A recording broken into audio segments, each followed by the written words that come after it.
갈라디아서 5장 24절에서 26절 말씀 우리 같이 함께 읽겠습니다. 그리스도 예수의 사람들은 육체와 함께 그 정욕과 탐심을 십자가에 못 박았느니라. 만일 우리가 성령으로 살면 또한 성령으로 행할지니 헛된 영광을 구하여 서로 노엽게 하거나 서로 투기하지 말지니라. 아멘. 갈라디아서 54번째 시간입니다. 십자가에 못 박은 것들. 우리가 지난 3주간 육체의 일과 성령의 열매에 대해서 우리가 살펴봤습니다. 그 내용들을 짧게 요약하면 육체의 일이나 성령의 열매는 우리가 억지로 맺는 것이 아니라 그랬습니다. 그건 열매라는 건 자연스럽게 나타나는 거라 그랬죠. 그래서 열심히 운동하면 땀이 나듯이 육체의 일, 율법으로 자기의 행위로 의에 이루고자 하는 자들에게서는 자연스럽게 육체의 일들이 나타나는 거고, 은혜를 알아가며 나는 죽은 자임을 알며 하나님의 다시 살리심을, 나는 죄인임을 알며 그리스도의 십자가만을 알아가는 그 자들에게는 자연스럽게 성령의 열매가 맺힌다라는 겁니다. 그러니까 그래서 육체의 소욕을 따르는 자들과 성령의 인도하심을 따르는 자들에게서 자연스럽게 나타나는 현상. 그래서 우리가 지금까지 이 성령의 열매는 무조건 우리가 열심히 맺어야 되는 거고 육체의 일은 안 해야 되는 거고 이렇게만 생각했는데 그런 내용이 아닙니다. 그래서 이런 목록들은 스스로 현재 자신이 육체의 소욕 아래 있는지 아니면 성령의 인도하심 아래 있는지를 스스로 판단하라는 거예요. 그래서 내게서 그런 투기나 시기나 당짓기나 이런 게 나오면 어떻게 해요? 아, 내가 지금 육체의 소욕 아래 있구나. 빨리 성령을 따라 행하여야지. 이렇게 가라는 거예요. 그리고 각각의 목록에서 우리는 그 뜻을 모르고 사용하는 단어들이 있기 때문에 성경에서 그 단어가 어떻게 사용되는지를 알아야 된다 그랬습니다. 그래서 이런 것들을 보고 그냥 국어사전에 나오는 의미대로 그냥 그런 거라고 알면 그 도리어 잘못 아는 경우들이 많단 말이에요. 결국 내가 의로워야지 하는 마음에서 비롯되는 것이 타인과의 경쟁과 편가르기와 하나님을 오해하는 모습으로 나타나요. 그 요약하면 그 모든 목록들 요약하면 한 요 3가지 정도로 요약된단 말이에요. 그리고 나는 하나님이 불쌍히 여겨주셔야 하는 죄인이라는 마음에서 비롯되는 것은 그리스도로 말미암은 기쁨과 그렇죠?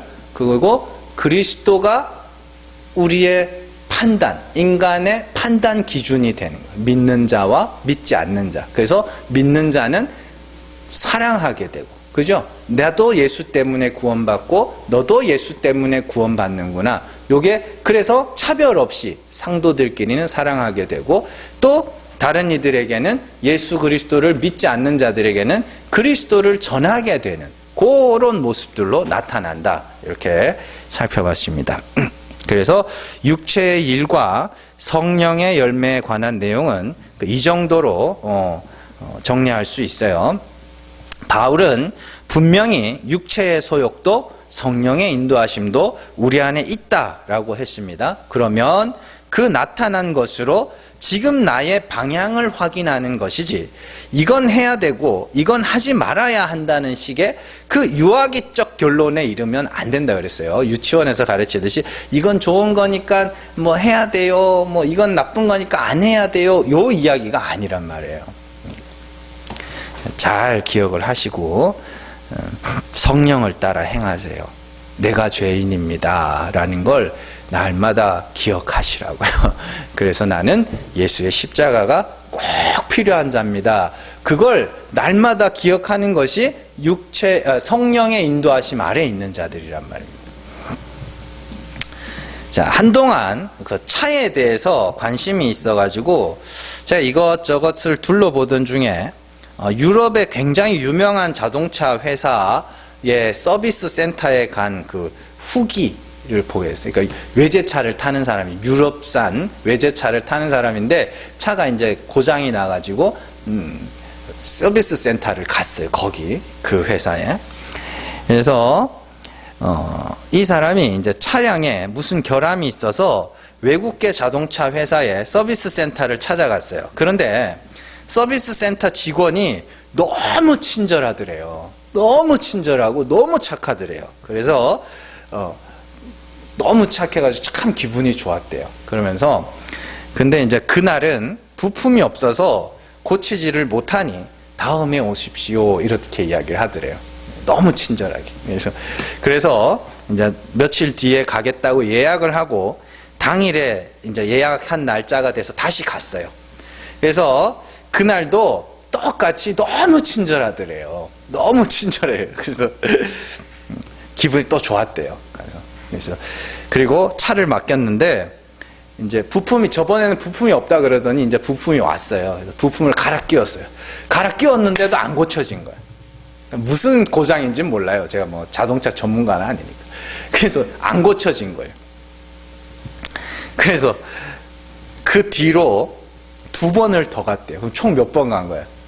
4번 간 거죠. 4번 갔는데 갈 때마다 느끼는 거지만 서비스 센터 직원이 너무 착하고 너무 상냥하게 너무 친절하더래요. 근데 4번이나 갔는데 못 고치는 거라. 여러분들, 그 사람은 차를 고치러 간 거지 친절한 대접을 받으러 간 게 아닙니다. 우리는 본질과 현상에 대해서 굉장히 혼란스러워할 때가 있어요. 본질이라고 하니까 뭐 대단한 것 같지만 어떤 존재의 그 존재 목적이 본질이에요. 자동차 서비스 센터의 본질은 차를 고치는 거죠. 그리고 친절함이나 상냥함은 그냥 옵션이죠. 엄밀히 말하면 그냥 해주면 좋고 안 해줘도 괜찮은 거 옵션이잖아요. 그게. 자, 그 사람이 그 서비스 센터를 4번이나 찾아가서 아무리 친절한 응대와 더 나아가 감동에 가까운 접대를 받았다 한들 차를 고치지 못하면 그 서비스 센터는 나쁜 서비스 센터예요. 그렇잖아요. 4번이나 갔다니까요. 근데 못 고쳤어요. 너무 친절한데. 다소 불친절하고 무뚝뚝하더라도 맡겨만 주면 뚝딱 고쳐내는 서비스 센터가 있다면 후에 차 고칠 일이 있으면 그 운전자가 어디로 갈지는 안 봐도 비디오죠. 어디로 가겠어요? 잘 고치는 데 가겠죠. 그렇지 않습니까? 우리는 그 신앙생활의 본질을 아셔야 돼요. 본질을. 신앙생활을 왜 하는지를 아셔야 된다고요. 그게 신앙생활 자체가 뭔지를 아셔야 된다고요. 성경은 우리 신앙생활의 본질, 다른 말로 하나님의 구원의 목적을 하나님의 은혜의 영광을 찬송하는 것이라고 이야기합니다. 에베소서 1장 6절 한번 가보세요. 에베소서 1장 6절입니다.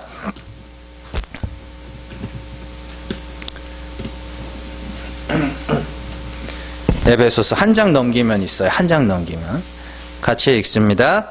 이는 그가 사랑하시는 자 안에서 우리에게 거저 주시는 바 그의 은혜의 영광을 찬송하게 하려는 것이라.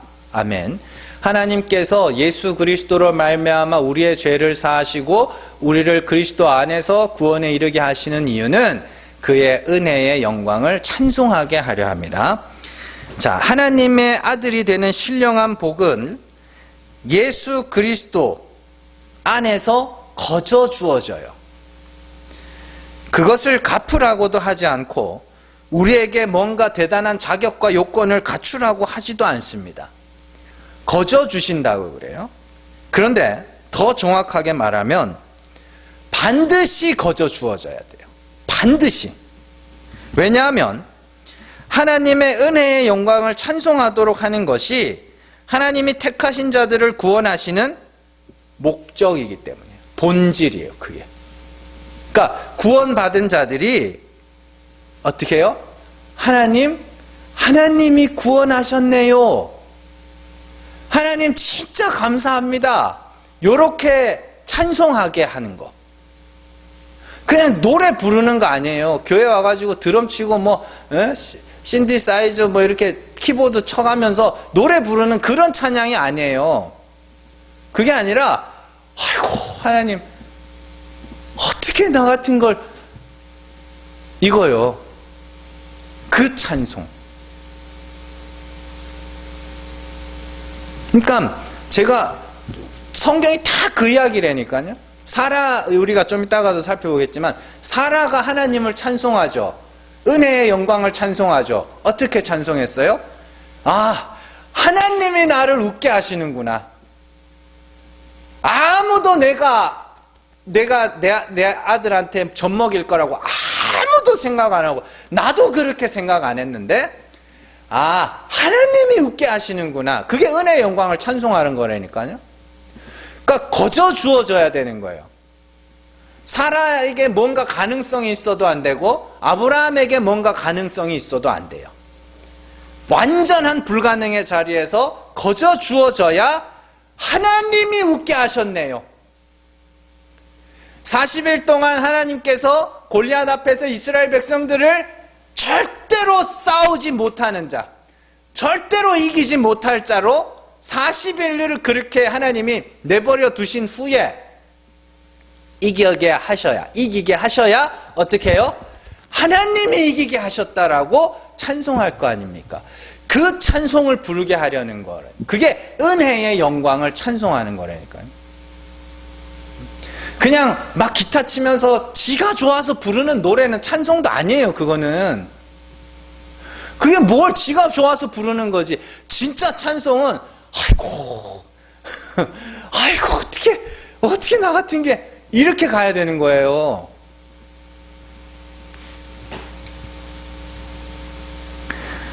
쉽게 예를 들어서 설명을 해드릴게요. 자, 요즘에 청년들이 회사에 들어가기 위해서 스펙 쌓기에 엄청 열을 올리죠.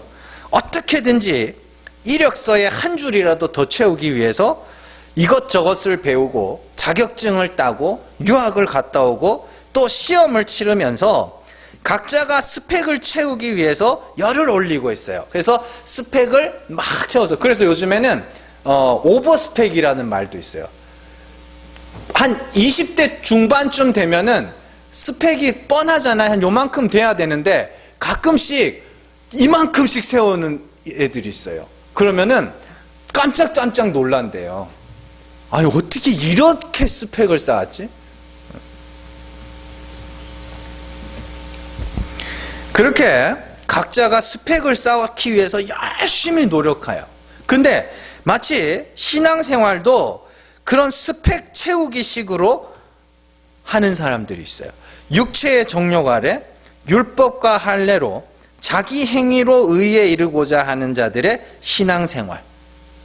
다른 이들보다 한 줄이라도 더 채우기 위해서 불철주야 노력하며 애를 쓰면서 살아가는 것.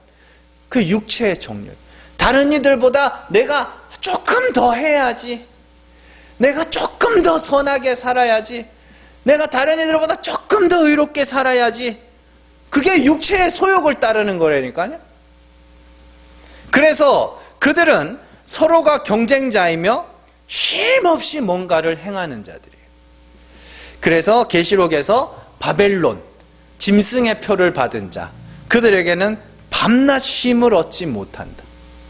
끊임없이 채워나가요. 계속해서 스펙을 채워나가야 돼요. 40일 금식 기도도 한번 해봐야 되고, 또 뭐 헌금도 막 한번, 무리한 헌금도 한번 해봐야 되고, 선교도 한번 갔다 와봐야 되고, 이렇게 계속 쌓아가요. 그 스펙. 그런데 그렇게 스펙이 많은 사람들을 뽑아 놓으면 그들에게서 온전한 찬송과 온전한 감사라는 게 나올까요? 그 회사에서? 아닙니다. 당장에는 뽑아놓은 회사에 감사할지는 몰라도 이내 자신의 스펙에 감사하게 돼요. 무슨 말인지 잘 아셔야 돼요. 이내 내가 그때 어학연수 갔다 오길 잘했지, 내가 또 자격증 몇 개 따길 잘했지, 그렇게 한다니까요. 그리고 다른 이들에게 가서 야, 우리 사장님은 내가 스펙이 이렇게 없는데도 그냥 뽑아주셨어, 우리 사장님 진짜 좋지가 아니라, 야, 너네 회사 들어가려면 나처럼 뭐도 해야 되고 뭐도 해야 되고 뭐도 해야 되고 뭐도 해야 되고 이렇게 될 거 아니냐고요. 그 성경이 그 이야기 하는 거라니까요. 육체의 소욕이라는 건 그런 거예요. 하나님은 죽은 자를 살리시는 분입니다. 그 말은 하나님은 반드시 죽은 자를 살리신다는 말이에요. 그런 하나님 앞에서 성도는 스펙을 채워가는 자가 아니라 하나씩 하나씩 있던 것도 지워가는 자들이에요. 바울이 예수 그리스도를 알고 나서 유대인 중에 유대인이요, 베냐민 지파요, 난지 8일 만에 할례를 받고 바리새인이요, 율법의 의로는 흠이 없는 자라고 자부했던 그게 다 스펙이잖아요. 그거를 하나하나 지워가죠. 배설물처럼. 이것도 아니고 이것도 아니고. 그러면서 뭐라 그래요? 나는 그리스도 안에서 발견되기를 원한다. 예수만 의지하는 자다. 그게 육이 죽는다라고 이야기를 하는 거예요. 육이 죽는다는 건 죽은 척 하는 게 아니에요. 내 스펙을 싹 다 지워가는 거. 그렇게 죄인 중에 괴수의 자리에서 하나님 보좌 우편에 앉게 될 때 비로소 하나님의 은혜가 높임을 받고, 또 그 은혜를 이 땅에서 깨달았을 때 그 하나님을 자랑할 거 아니냐고요. 그러니까 신앙생활을 한다는 사람들의 이야기를 이렇게 들어보면 자기의 신앙생활을 자랑하지, 내가 하나님의 은혜를 자랑하는 자들을 잘 못 봤어요. 그러니까 그 신학적인 지식이 없는 사람, 이 성경을 제대로 읽을 줄 모르는 사람들은 함부로 말하게 하면 안 돼요. 그래서 방언을 하는 자들은 절대로 말 못하게 하라 그러잖아요.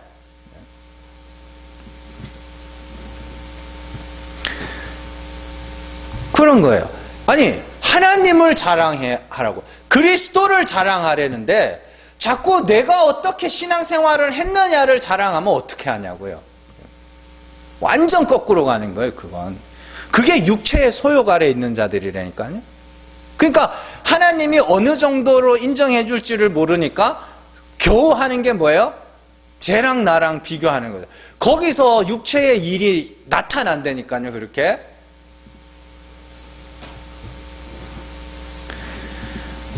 성도는 자신의 스펙란에 남아있는 것들을 지워나가야 돼요. 그래서 이력서에 뭐가 쓸 게 없어야 돼요. 하나님 앞에 내놓는 이력서에 쓸 게 없어야 된다고요. 근데 뭘 자꾸 쓰래, 자꾸. 그리고 이전에 내가 스펙이라고 여기던 것들이 도리어 하나님의 은혜를 은혜되지 못하게 하는 것임을 알아가면서, 그래서 사도 바울이 빌립보서에서 뭐라 그래요? 내게 유익하던 것이 이제는 해로 여겼다 그러잖아요. 아, 그게 해구나 알아버린 거예요. 하나님이 은혜의 하나님이심을 알고 나니까 그것이 도리어 내게 해가 되는 걸 알아버린 거예요. 그렇게 되면서 하나님의 은혜로 구원하심과 그의 은혜로 우리를 아들을 삼으시는 것이 얼마나 큰 복인지를 배워야 되는 거예요. 오늘 말씀에서 바울은 24절에 그리스도 예수의 사람들은 육체와 함께 정욕과 탐심을 십자가에 못 박았다 이렇게 이야기합니다. 그러면 십자가에 못 박힌 것이 뭐예요? 육체의 욕심과 육체의 정욕과 탐심이죠. 이 말이 무슨 말인지를 알면 성령을 따라 행하라. 25절에 나온 우리가 성령으로 살면 또한 성령으로 행할지니 그 아래 나오는 헛된 영광을 구하여 노엽게 하거나 서로 투기하지 마는 것. 이게 성령을 따라 행하는 거거든요. 이게 무슨 말인지도 알게 돼요. 잘 보세요. 앞서 사도 바울은 성도들을 예수 그리스도와 함께 십자가에 못 박힌 자라고 이야기를 했습니다. 2장 20절로 한번 가보세요. 2장 20절입니다. 자, 같이 읽습니다. 내가 그리스도와 함께 십자가에 못 박혔나니 그런즉 이제는 내가 사는 것이 아니 오직 내 안에 그리스도께서 사시는 것이라. 이제 내가 육체 가운데 사는 것은 나를 사랑하사 나를 위하여 자기 자신을 버리신 하나님의 아들을 믿는 믿음 안에서 사는 것이라. 그 제일 처음에 나오는 게 뭐예요? 내가 그리스도와 함께 십자가에 못 박혔다. 그리스도와 함께 십자가에 못 박힌다는 것은 나는 예수 그리스도로 말미암아 죄사함을 받아야 하는 죄인입니다 라는 고백이에요. 자기 불가능의 고백이에요. 나는 스스로 의로울 수가 없어서 나는 너무 큰 죄인이라서 어떻게 해요? 그리스도로 말미암아 죄사함을 받아야 하는 자입니다. 이게 그리스도와 함께 십자가에 못 박히는 거란 말입니다. 그렇게 우리는 나의 죄 있음을 고백하는 것이 예수 그리스도와 함께 십자가에 못 박히는 것인데, 내가 죄인이라는 고백은 거꾸로 말하면 뭐예요? 나는 의롭지 못하다. 또한 의로울 수도 없다라는 거예요. 그게 정욕과 탐심이 십자가에 못 박힌 거라니까요.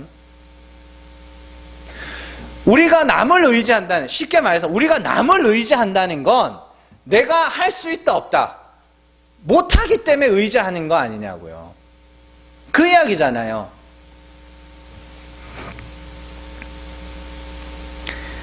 그러니까 하나님이 살리시지 않으면 나는 그냥 죽은 자입니다. 요게 정욕과 탐심이 십자가에 못 박힌 상태예요. 그것이 성도들의 자기 불가능의 고백이에요. 사라가 이삭을 낳기 직전의 상태가 그런 성도의 자기 고백의 상태, 그걸 자유라 그랬잖아요. 그죠? 하나님이 살리시지 않으면 나는 지옥에 던져져야 될 자입니다. 하나님이 불쌍히 여기셔서 구원해 주시지 않으면 나는 구원받을 수가 없는 그런 죄인입니다.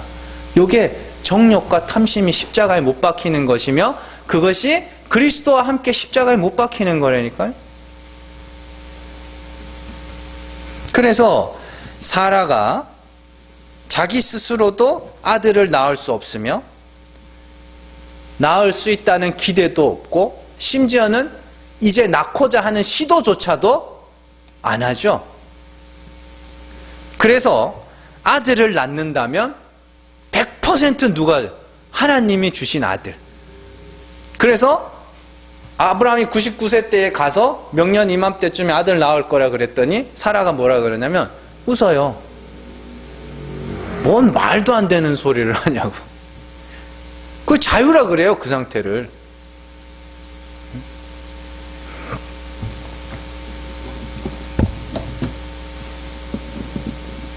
그 상태를 오늘 말씀이 육체의 정욕과 탐심을 십자가에 못 박았다, 이렇게 이야기합니다. 나는 죄인이라 의로울 수 없는 자입니다. 육체가, 그게 육이 못 박힌 것이고, 정욕이라는 단어는 여기 파데마라는 단어인데 성경에서 대부분 고난이라고 번역되어 있어요. 고난.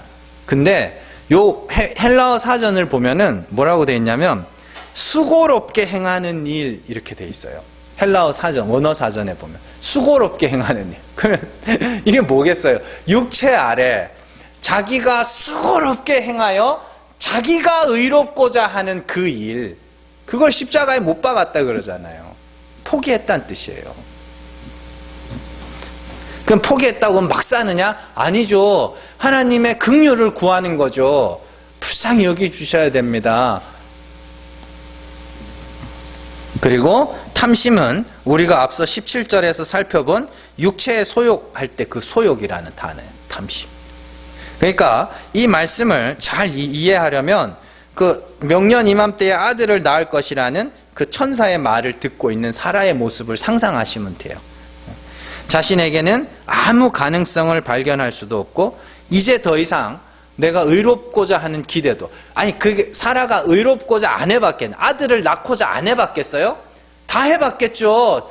당연히 해보겠죠. 선악과 따먹은 인간인데 다 해보. 우리도 마찬가지잖아요. 내가 의로운 자가 되고 싶어서, 내가 하나님 앞에 의롭다 칭함을 받고 싶어서, 쉽게 말해서 하나님 앞에 칭찬받고 싶어서, 잘했다 칭찬받고 싶어서 이것도 해보고 저것도 해보고 다 해봤잖아요. 근데 아닌 걸 알았단 말이에요. 이제 아닌 걸 알았으면 그 남은 것도 다 지워야 되는데 아까워서 지우질 못하는 거예요. 그걸 그러니까 빨리 지워야 돼요. 그리고 아이고 하나님 진짜 그 십자가 아니면 나는 답 없는 인생입니다. 이렇게까지 내려가는 거, 그게 성령을 따라 행하는 거라니까요. 그런 거예요. 하나님의 은혜만을 구하고 나의 어떤 것을 나타내 보이겠다고 하는 마음이 완전히 배제된 상태, 그들이 성령으로 사는 자들. 또한 성령으로 행하는 자들. 그러니까 성령으로 행한다니까 뭐 성령의 열매를 막 맺는 그거 아니에요. 그런 이야기 아니에요. 내가 그렇게 마땅히 멸하여야 될 자인데 이제 내가 의지할 거는 예수밖에 없습니다. 십자가밖에 없습니다. 이 자리로 떨어지는 것이 성령을 따라 행하는 거라니까요. 그런 거예요. 그렇게 성령에 의하여 완전히 죽고 하나님의 다시 살리시는 은혜만을 구하는 상태를 성령으로 산 자라고 하고 성령을 따라 행한다라고 이야기를 하는 겁니다. 쉽게 말해서 내 스펙이 하나하나 지워져 가면서 계속해서 죄인이며 악하며 더러운 자신의 모습을 발각당하면서 마음이 점점 약하여지고 마음이 점점 낮아지면서 정말로 하나님에게로만 향하여지는 거예요. 마음이. 그러니까 이게 구원의 이야기입니다. 이 땅에서 어떻게 살아가는 이야기가 아니에요. 구원받는 자들을 하나님이 반드시 그렇게 만드시겠다는 뜻이에요. 그래서 구원받을 성도들은 자꾸만 마음이 약하여져 가고 낮아져 가면서 어떻게 해요? 다른 이들과 다투지 않게 되고, 레위기에서 나오잖아요. 그래서 천국에, 이사야에서 천국을 할 때 어떻게 해요? 독사가 있고 뭔가 짐승들이 다 있는데 서로 싸우질 않잖아요. 왜 안 싸우냐면 전부 마음이 약한 자들이에요. 자기가 죄인임을 너무 잘 알아서 서로 으르렁거릴 수가 없는 거예요. 그게 성령을 따라 행하는 거라니까요.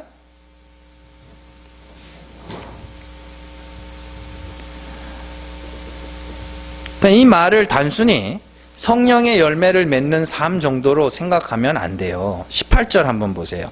5장 18절 같이 읽습니다. 너희가 만일 성령의 인도하시는 바가 되면 율법 아래에 있지 아니하리라. 그렇잖아요. 성령의 인도하심 아래에 있으면 율법 아래에 있다. 율법 아래에 있는 게 뭐예요? 율법과 할례를 지켜 그것으로 내가 의롭겠다고 하는 그게 율법 아래에 있는 거 아닙니까? 그러면 성령 아래에 있는 건 뭐냐고요? 율법 앞에 나는 빵점입니다로 내려가는 게 성령을 따라 행하는 거라니까. 그러니까 근데 전부 거꾸로 읽고 있어요. 성경을. 너무 답답해. 그리고 사는 것도 그렇게 살고 있잖아요.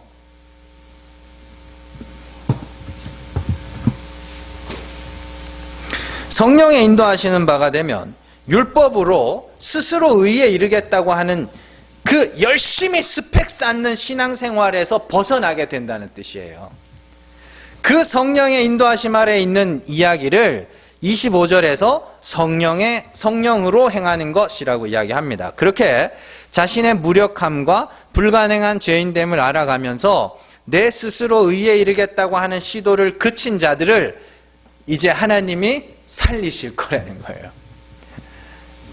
그래서 하나님의 영광을 찬송하게 만들겠다. 그게 성경 전체의 이야기라니까요.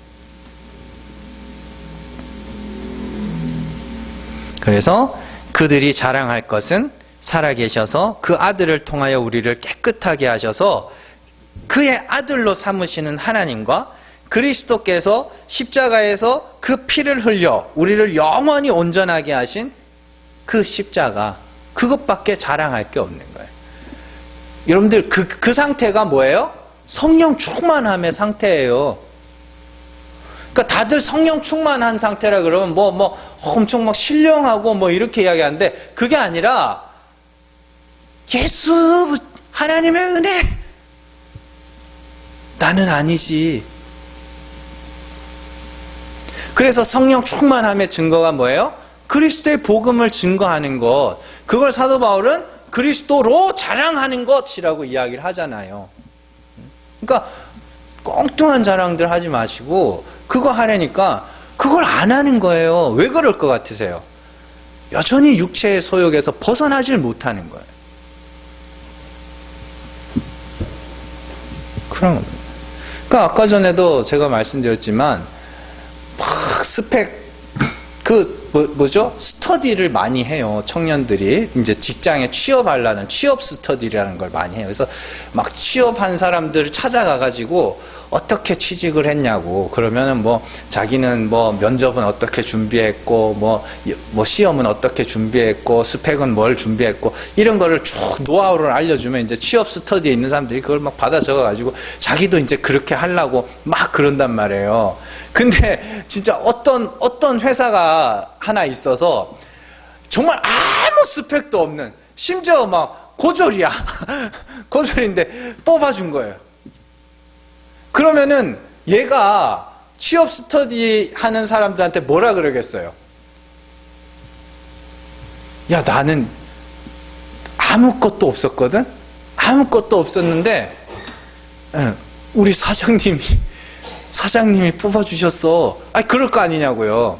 지금 하나님이 그렇게 하시겠다는 뜻이에요. 그걸 이 땅에서 우리가 깨달아 알 때 복음을 전하게 되는 거란 말입니다. 그게 그리스도로 자랑하고 하나님의 은혜를 찬송하는 거란 말이에요. 근데 자꾸 신앙생활을 보면 자꾸 어떻게 하냐면 스펙을 자꾸 쌓아가. 상급 받아야지, 이걸 해가지고 복 받아야지, 이렇게 스펙을 쌓아가는, 그게 육체의 소욕 아래 있는 건지도 모르고 자꾸 이상한 방향으로만 흘러가는 거예요. 그러면 헛된 영광을 구하는 게 뭐겠어요? 제가 말씀드린 그거예요. 헛된 영광, 내 영광. 하나님의 영광을 도둑질할 수 있는 건 이 땅에서 누구밖에 없어요? 사람밖에 없어요. 하나님께로 돌아갈 영광을 도둑질하는 건. 그게 헛된 영광이에요. 내 영광을 구하는 게. 그래서 사도 바울이 내가 사람에게 좋게 하랴 하나님께 좋게 하랴 이렇게 묻잖아요. 그러면 사람에게 좋게 하는 자들이 누구였어요? 율법 지켜라, 할례 받아라, 절기 지켜라 하는 자들이 어떻게 해요? 그게 사람에게 좋게 하는 거라 그러잖아요. 자기는 근데 어떻게 해요? 너희는 다 죄인이야. 십자가만 의지해야 되는 거야. 은혜만 의지해야 되는 거야. 너희가 할 수 있는 건 아무것도 없어. 너희의 남은 스펙도 다 지워야 돼. 요게 하나님께 좋게 하는 거야. 왜요? 결과적으로 그 영광이 누구에게 올라가니까? 하나님께 올라가니까. 은혜로 구원하셔야 그 영광이 하나님께로 올라갈 거 아닙니까? 그런데 내가 뭘 한 게 있으면 어떻게 돼요? 하나님께 온전히 올라갈 영광을 자기가 빼앗는 게 된단 말이에요. 도둑질하는 게 된단 말이에요. 그러니까 내가 율법 지키는 자, 율법 지켜라, 할례 받아라 하는 자들을 보고 사람에게 좋게 하는 자라고 이야기를 하는 거예요. 야고보서로 한번 가보세요. 야고보서 1장 11절입니다. 야고보서 1장 10절에서 11절.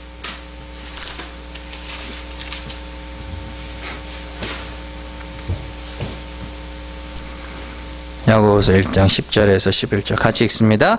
낮은 형제는 자기의 높음을 자랑하고 부한 자는 자기의 낮아짐을 자랑할지니 이는 그가 풀의 꽃과 같이 지나감이라. 해가 돋고 뜨거운 바람이 불어 풀이 말리면 꽃이 떨어져 그 모양의 아름다움이 없어지나니 부한 자도 그 행하는 일에 이와 같이 쇠잔하리라. 자, 보세요.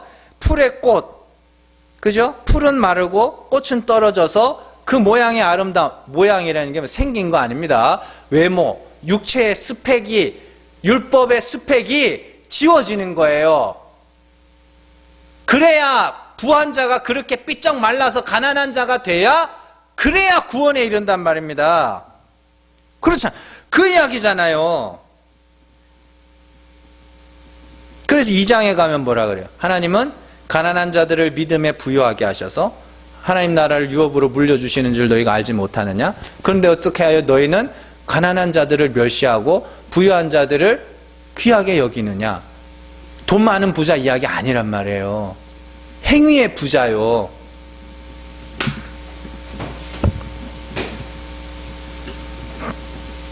시편 103편에서는 인생이 풀이며 그 영화가 들의 꽃과 같다 하고, 베드로전서 1장에서도 모든 육체는 풀과 같고 그 모든 영광은 풀의 꽃과 같다 그래요.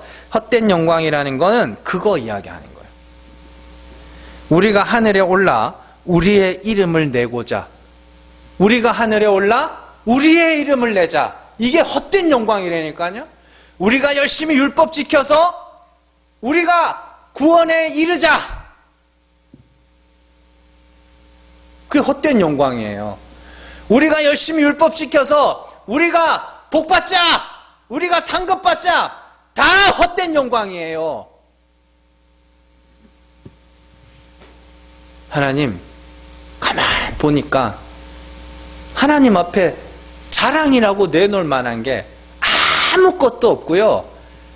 그저 지나온 세월 보니까 다 죄뿐입니다. 그게 성령을 따라 행하는 거예요. 그걸 아는 자들이 그리스도의 십자가로 자랑할 거 아닙니까? 그걸 아는 자들이라야 취업 스터디 하는 애들한테 가가지고, 야, 우리 사장님이 나 붙여준 거지 내가 한 거 없어 라고 말할 거 아니냐고요. 근데 뭘 자꾸 하래요. 뭘 자꾸 쌓으래.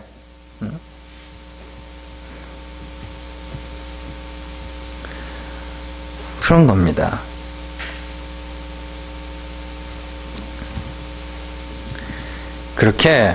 그래서 오늘 말씀에 다시 오시면 노엽게 하는 자가 나오죠.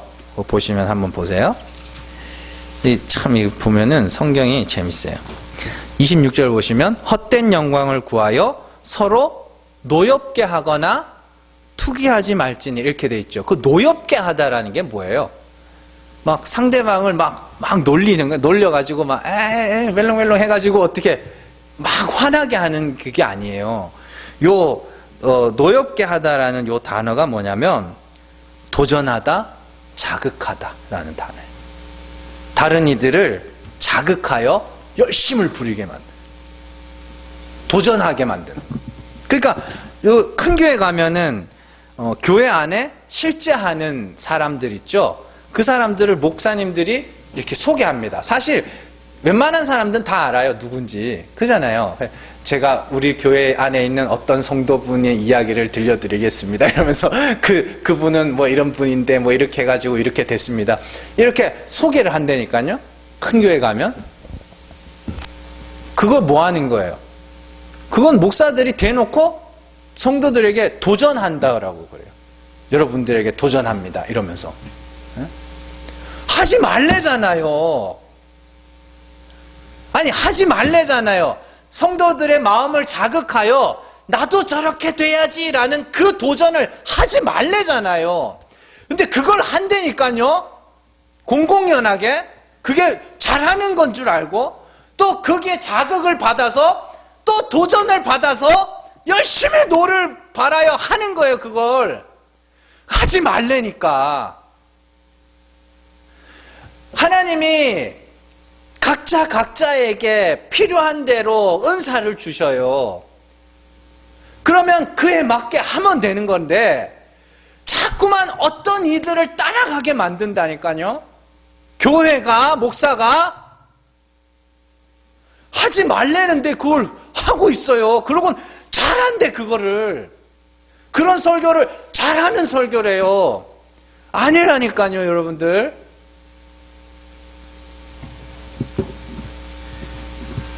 그게 투기 아닙니까? 투기가 뭐예요? 질투하는 거. 질투한다니까 저거 막 이게 아니라 내가 보기에 다른 사람들이 이만큼 올라가 있으면 나도 그렇게 올라가고 싶어 한다고요. 누가 할례 받으니까 어떻게 해요? 나도 할례 받아야지. 그게 믿음 좋은 건 줄 알고. 그게 투기예요. 그게 노엽게 하는 거고. 응? 하지 말래는데 그냥 그거 너무 잘해. 그러고는 어떻게 하냐면 좋은 설교래, 그게. 그러니까 이게 한글만 한글은 그런 거예요. 자극받지만 서로 자극하지 마세요.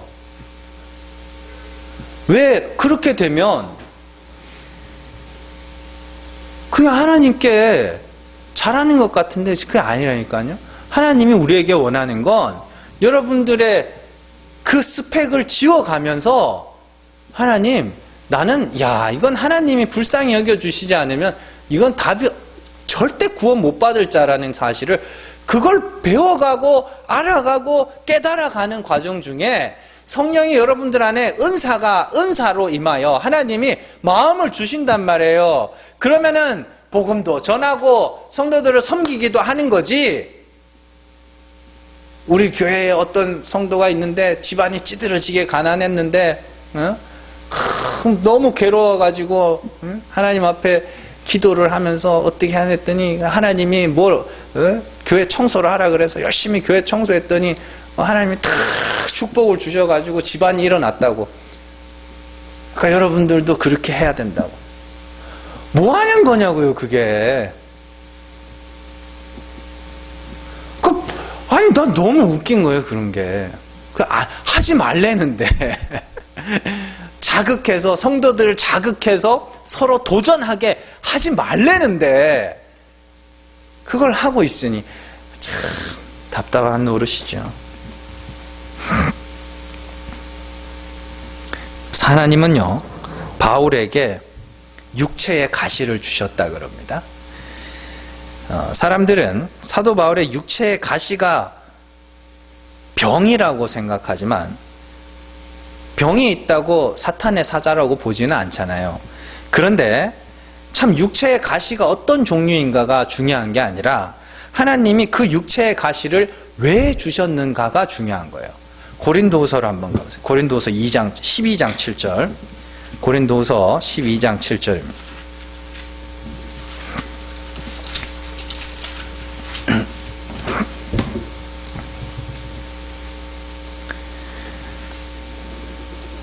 같이 읽습니다.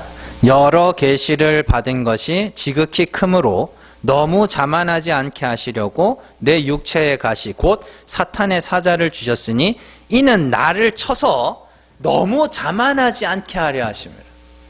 그러니까 하나님은 절대로 사람을 자만하지 않게 하셔요. 절대로.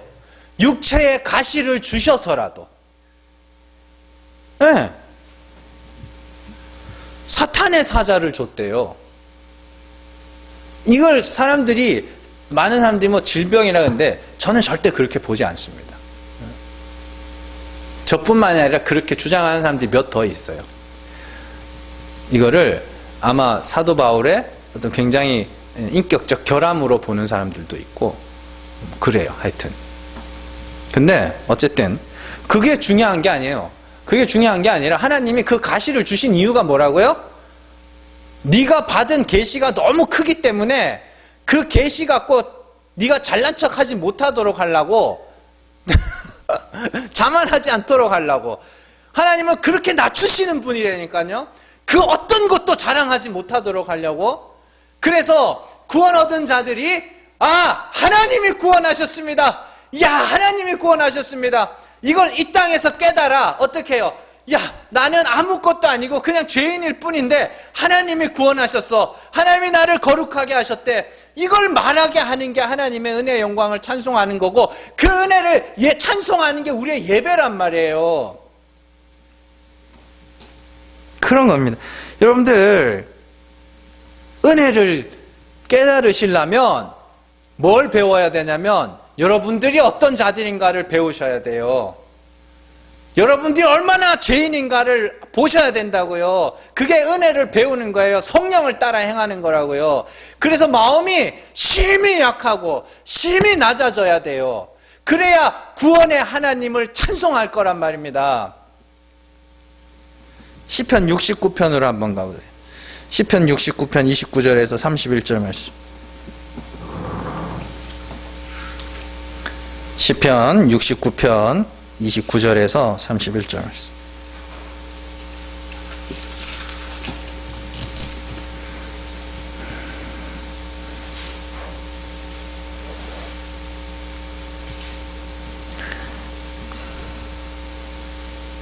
(29절에서) (31절) 같이 읽습니다. 오직 나는 가난하고 슬프오니 하나님이여 주의 구원으로 나를 높이소서. 내가 노래로 하나님의 이름을 찬송하며 감사함으로 하나님을 위대하시다 하리니 이것이 소 곧 뿔과 굽이 있는 황소를 드림보다 여호와를 더욱 기쁘시게 함이 될 것이라.